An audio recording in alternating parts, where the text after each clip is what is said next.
Premier ministre, un État de droit se mesure à la manière dont il contrôle ceux auxquels il confie le pouvoir de donner la mort. C'est ce contrôle que vous voulez supprimer avec la présomption de légitime défense pour les policiers. Avec cette loi, un policier ayant fait usage de son arme sera considéré comme irresponsable pénalement.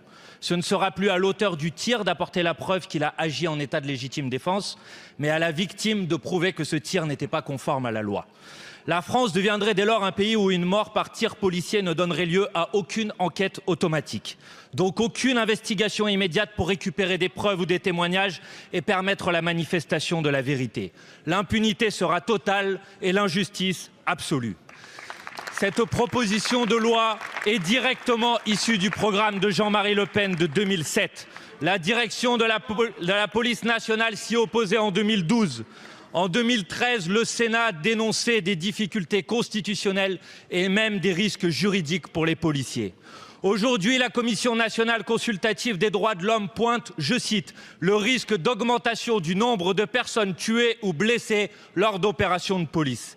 Après la mort d'Adama Traoré, de Souheil El Khalfaoui, de Nahel Merzouk et de 39 personnes non armées en 7 ans, combien de nouveaux drames voulez-vous avoir demain sur la conscience ? Sur un sujet d'une telle gravité, vous n'avez organisé ni audition ni consultation.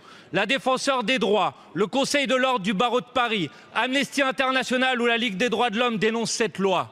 En quelques jours, plus de 300 000 personnes s'y sont opposées en signant la pétition sur le site de l'Assemblée nationale. Monsieur le Premier ministre, comptez-vous être celui dont l'histoire retiendra qu'il a mis en œuvre le programme de Jean-Marie Le Pen, ou allez-vous, dans un sursaut républicain indispensable, retirer cette proposition de loi ?